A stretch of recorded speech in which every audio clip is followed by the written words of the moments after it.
Hey guys, and welcome to a video covering the default dictionary in Python 3. So for the point of this video, I want to kind of cover 4 key points here, roughly introducing what a default dictionary is and how these differ to your normal dictionaries in Python. So to get the ball rolling, I'm going to create a quick dictionary just called A, and then let's just try and do something which we know is going to fail. So if I said A is a dictionary, which is blank, and then from A, go and look for and print whatever value the key of 1 has.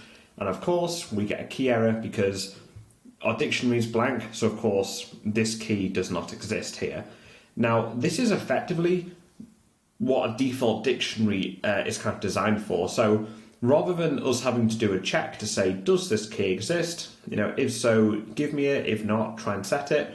A default dictionary has this really interesting behavior where if we reference a key, so if we ask for it, if we try and update, if we try and increment, try and modify it in some way, it automatically creates a key and a value for you.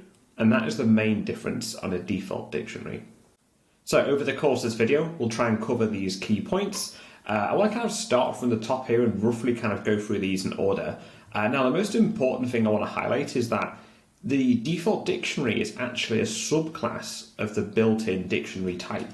Now let me show you what I mean by that. I'm actually going to, just for neatness, import my stuff up here. So if I do from collections, import default dictionary here, you could just do import collections, but then that means you've got to do collections.default dictionary. So if you're just using one thing for a module, just do this. It's just a little bit neater.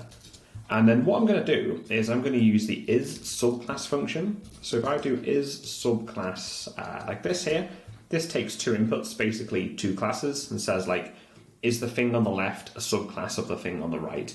So if I do default dictionary, dict here, we're basically saying, is the default dict a subclass of dict? So if we hit run or play, yeah, we get true. So the thing we're going to be looking at today is a subclass of this, but why is that important? Well, it's important because if I run dir of dict like this here, now this is a slightly wordy one, and then do dir of the default one, we'll see that they actually look loosely the same. Let me check I've got my parentheses here.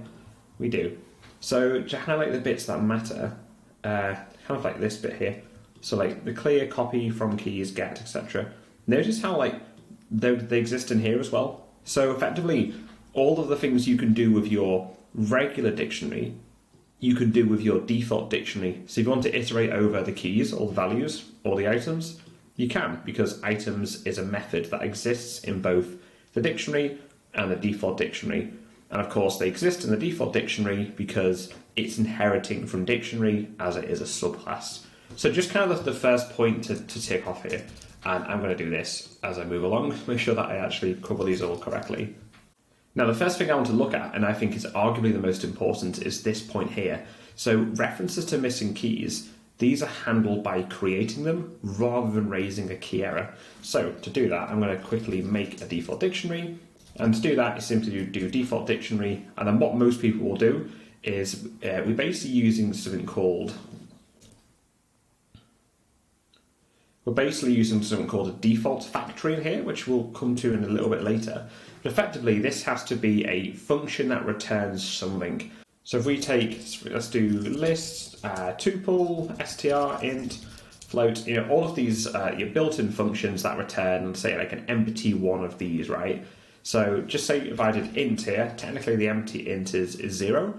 What this now means, if I move this off for a second, is that means that if I go ahead and create this, now I reference a key, that means that rather than raising a key error, that key is created and its default value is this. It's an integer containing 0.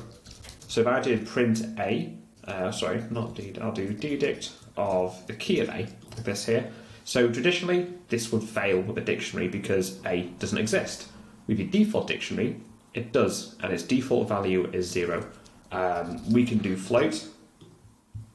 Let's see, 0.0 here. You can do list. I often use this in practice. It's quite interesting to do this. And there we go. Now, if we also print off this ddict here like that, print off the whole thing, It gives us, first of all, our default factory, which is a list. That means that all new items will be created with a list unless we say otherwise. And there we go. We have A and this here. So let's do some more. Let's do B and let's do C. And there we go. A, B, and C here. Let's take it up a notch. Let's remove the print and we'll do dedict of D. Let's do dot append 650. There we go. And there we go. See that? D now has 650.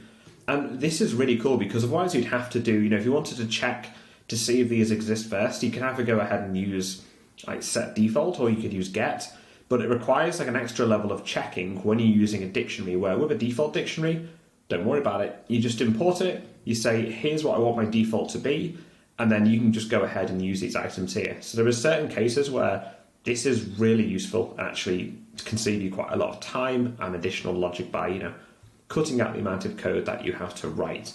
So that's our second point. We're no longer getting a key error. We are instead just simply creating that key and then basically using whatever this gives us back as its default value here. Now, as we said, we kind of call this our default factory. Now, interestingly, the word default factory, it sounds a bit vague, doesn't it? It doesn't really mean much. By factory, we're basically meaning like a function that returns something. And this loosely brings us on to our fourth point here, is like, these are all of our built-in functions. When we say list, str, tuple, so on and so forth, those are functions that return instances of list, strings, tuples. But it doesn't have to be that way. We can kind of pass in our own thing, make our own default factory, and then go from there. So let's just call this, let's see, 12lst, and then we can say this. So this is now a function which just simply returns a list containing 1 and 2. So if I go ahead and define dedict one more time, say this is now a default dictionary, and for our default factory, we're no longer going to pass str, list, or tuple, we're saying this here. So now what happens is, when we now reference a key which doesn't exist, behind the scenes, this effectively is called, this then returns, in this case, this, and that then becomes the default value here. So, let's do dedict, let's do 5.extend. Let's see, make sure we get the syntax right here. These are the ones that I always tend to mess up, but we should be good in this case. There we go. And there we go, check that out. So my default factory is function 12lst at memory address. There it is. And we can probably furthermore prove that. If I print off the name of the function here, and then our dedict, yeah, this memory address matches this one here. So our default dictionary is referencing our default factory function, which of course returns 1, 2. And then when we actually print off the default dictionary, we referenced a new key of 5, which didn't exist. So the default dictionary says, okay, cool. Rather than doing your key error, go ahead and smash out this. So we get 1, 2. We then extended that by saying 3, 4. So we now have a key of 5, which contains 1, 2, 3, 4, like that. So in a nutshell, I think that loosely covers these here. So in practice, you might be thinking, well, when would you use this? In general, I think I would argue, it's not the thing you're going to be using all the time, but it's something it's built into the collections module, which comes with Python by default. And it comes with situations where if you're kind of creating dictionaries with large amounts of keys and values, these can be really interesting to use. Say if you're iterating through a text file and you want to add stuff from the text file into a dictionary, if you want to use a default dictionary, like straight away, you can save yourself a lot of logic by checking what's in the, rather than checking what's in the dictionary, then choosing what to do. Just create a default dictionary with like an appropriate starting value, and then your default dictionary can go ahead and do all the work of checking the keys, creating the new keys and values and so on and so forth. So before we finish, there's one more thing I'd like to show. And that thing I want to show is just something that's behind the scenes here. If I do dir of dict here for a second, let's have a look. Okay, yeah, that's fine. Now, I'll show you why I've done that in just a second. And then I come and down here and do dir of the, let's see, of all the things I get wrong in Python, it's always the spelling, I promise you. Right, let's run these guys side by side here. So, and I think what I'll do, I want to put a space just to really highlight. There's one difference I want to highlight just before I let you go. Let me clear and run that again, shall we? There we go. Okay, so see, for our default dictionary, we have this missing dunder method here. Now, this is one that exists in our child class, so our default dictionary, that does not exist here. And this dunder method, effectively, this is what's called behind the scenes whenever we do something like this. So in this case, we're referencing a key that doesn't exist, so something has to happen. You know, in our previous dictionary, that's when the key error would get raised. But in this one here, it's actually this missing dunder method that calls. And we can see part of its mechanics if we do this. If I do print dedict.dunder missing, there we go, like that. And then I'm going to pass in a key. So let's just say a key of 5 here.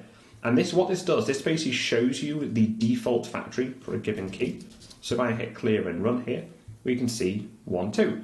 So this is basically showing us, if we were to reference 5, what would happen? What would come back? In this case, it's saying, if we were to reference 5 here, we would get the list 1, 2 back. And of course, that's because we define this right at the start here.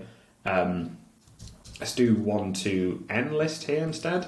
So 1, 2 to n, we could do list range 1 to 11, for example. And I could do 1 to n list here. So now my default factory has changed. Make sure I got that right. Yeah, there we go. So my default factory is now a function that returns a list of 1 to 10. So therefore, I should see this change as well. And it does. And there we have it. So guys, before we go, just to recap one more time, a default dictionary is basically a subclass of your normal dictionary. However, it has this really, really cool magic where if you reference a key that doesn't exist, rather than giving you that age-old annoying key error, it creates the key for you and gives it a default value depending on whatever you want. In this case, I said this here. If you don't pass this in, it gives it a value of none, but I'd argue that's not particularly useful. So pass in something like list, tuple, str. You can even pass in another default dictionary if you want to go down that rabbit hole. In this case, I passed in a custom-made function. This could also be a lambda. If I did lambda and then colon here, it's always look a little strange when there's no inputs. So if you did this, for example, that does the same thing here. So we don't have to define a function here. We can pass in a lambda, which is probably better in this case. But there's a whole load of things you can pass in here. As long as this is a function that returns some value, we can use that as our default value for when we reference a new key. But yeah, cheers for watching, guys. And of course, if you're looking to get better at Python, this is something that I should definitely try and include as part of your code. Apart from that, have a great week, and I'll see you all in the next video. Cheers.